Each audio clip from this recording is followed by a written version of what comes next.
Alright guys, it's time to talk about Iotex on the channel for the first time in 5 months. The last time we looked at this was actually on September 22nd. So let me go back on the chart here.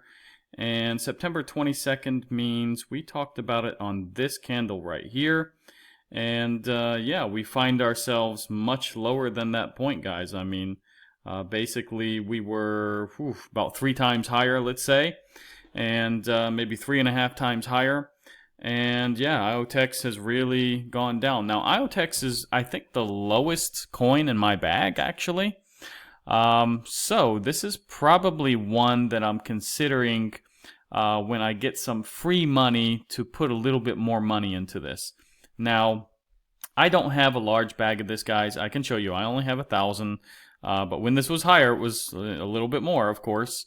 But, you know, I don't have enough money to put into every project, of course, guys. I mean, you know, I just, here and there, I might put something, and you never know when something might hit. It could be a lotto ticket, basically. And yeah, maybe this one takes off to, for example, $10, you know. But in this case, probably not. I don't expect, you know, this to take off to $10.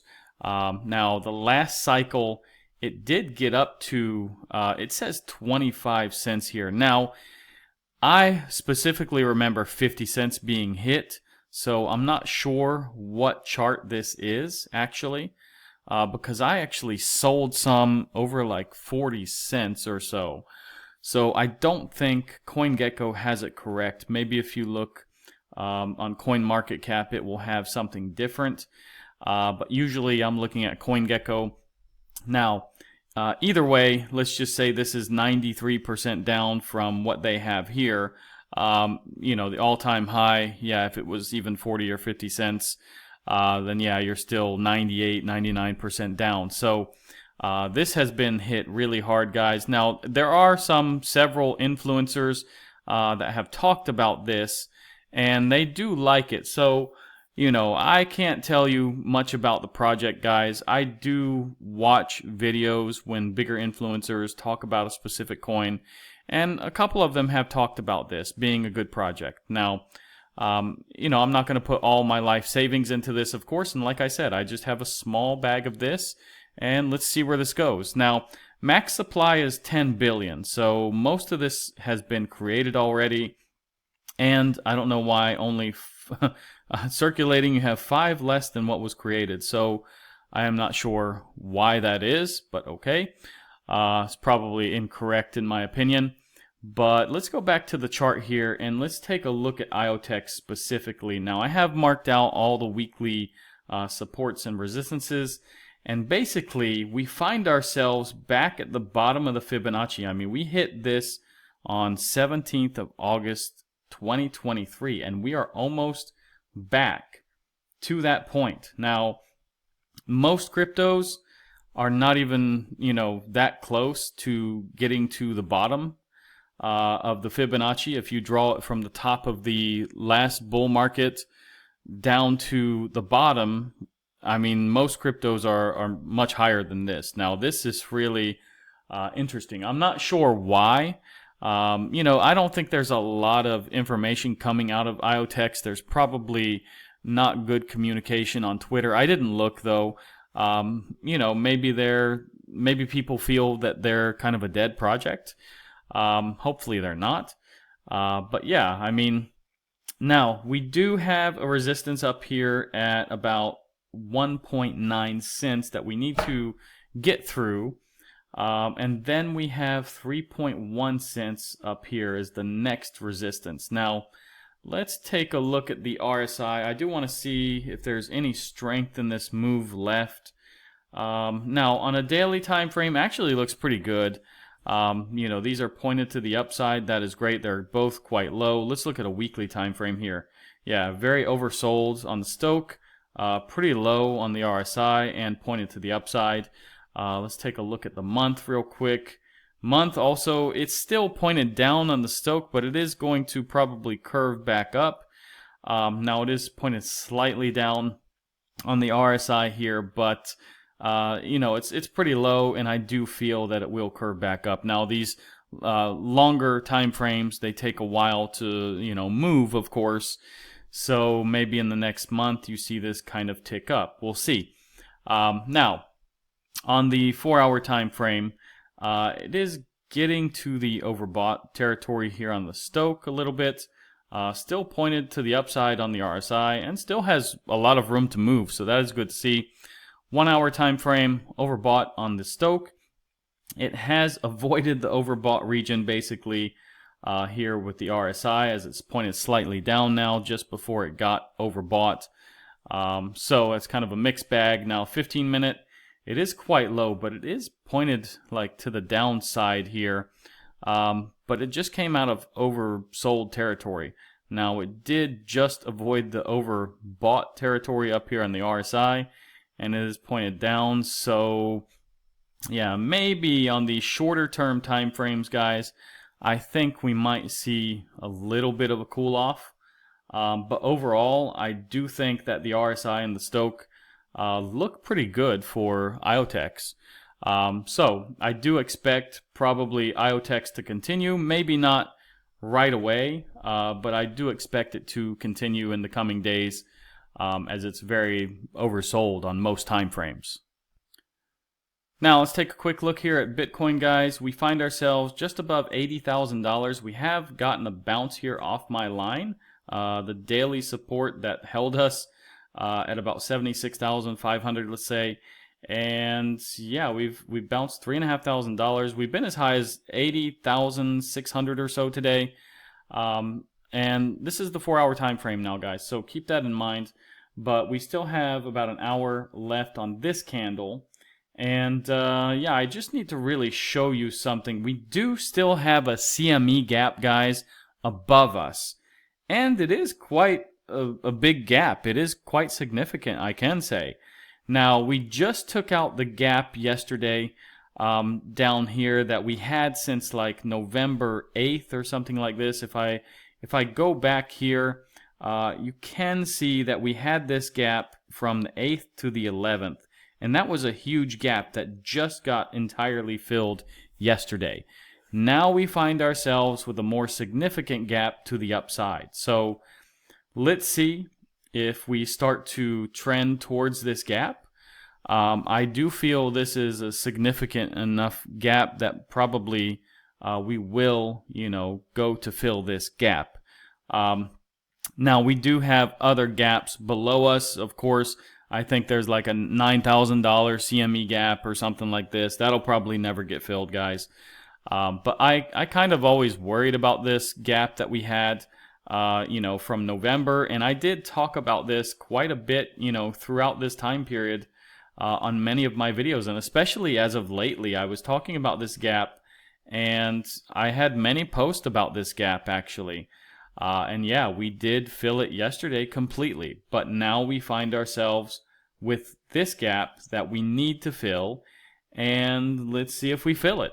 Now, let's take a look at Ethereum. Ethereum is struggling to hold on to this yellow Fibonacci level. It's only the second, lowest level here. And yeah, that is not a good sign, guys. We really need to get above about, let's say, 1940 here on a, weekly time frame, of course. And yeah, we desperately need to start trending back up to where we were. I mean, in my opinion, this is not acceptable if Ethereum is really truly the leader of the altcoins, guys. So yeah, I'm not a big fan of Ethereum. I never really have been. I have held Ethereum in the past, but in my opinion, guys, Ethereum is kind of an outdated project. There are better projects that do the same things as Ethereum. And yeah, I mean, there are a lot of projects on top of Ethereum, but I think this is probably the last cycle that you're really going to see Ethereum perform like this. I think it's going to become, more of a dead project in the next cycle. Because there's going to be better ones.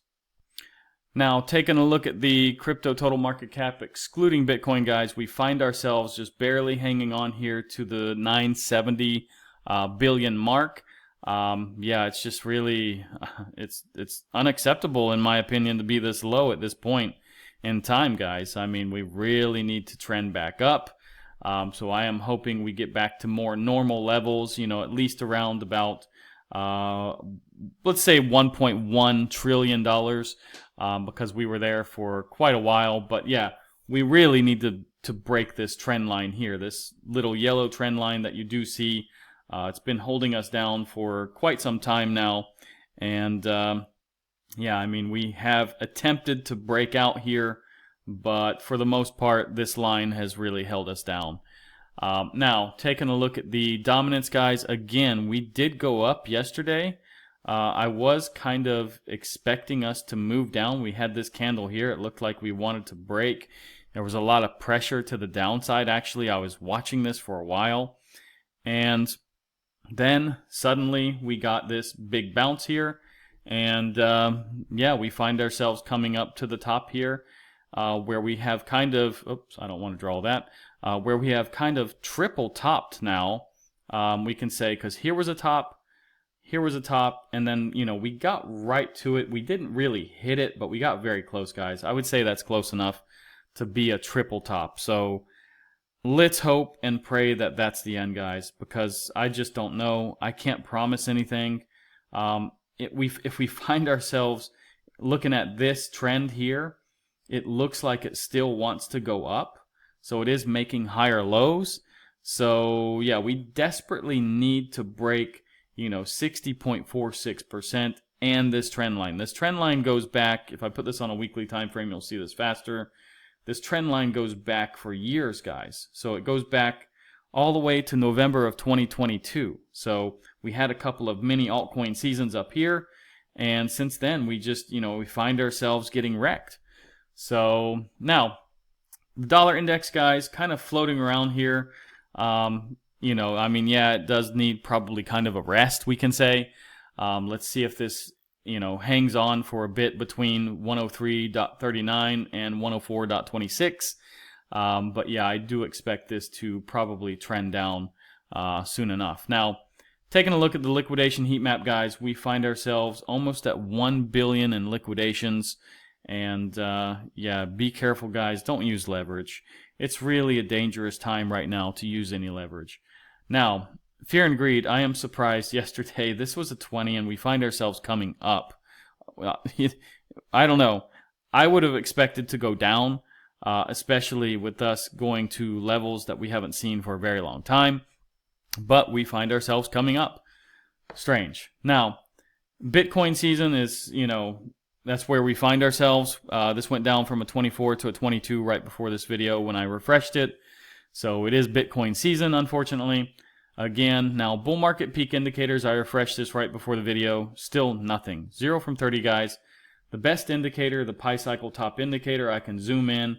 And basically, this is curving away now. So we're prolonging this cycle, basically, I believe. We may do something like this once again, where we kind of widen a little bit, and then we find ourselves coming back towards the green with this orange line. So if we take a look, today we do have JOLTS job openings. That's the most important thing for today. Now, the interest rate cuts, guys, 95% believe that we're not going to get a cut here in about a week or so. Now, crypto bubbles looks terrible. You know, I mean, we only have a few projects here in the green, so let's not look at that. Now, if you want to stake your Iotex, guys, go to Coinondo, type in Iotex. You do have a few places here. Now, I am actually staking mine mostly in BitGet, and they don't have BitGet here, you can see. So yeah, take a look. I think BitGet has the best, but you do as you want, guys. You can stake it in Gate, Binance, you know, XT. So it's up to you where you put your coins, maybe in KuCoin or something. But anyways, guys, if you like this video, like, subscribe, activate the bell, and I'll see you guys in the next one.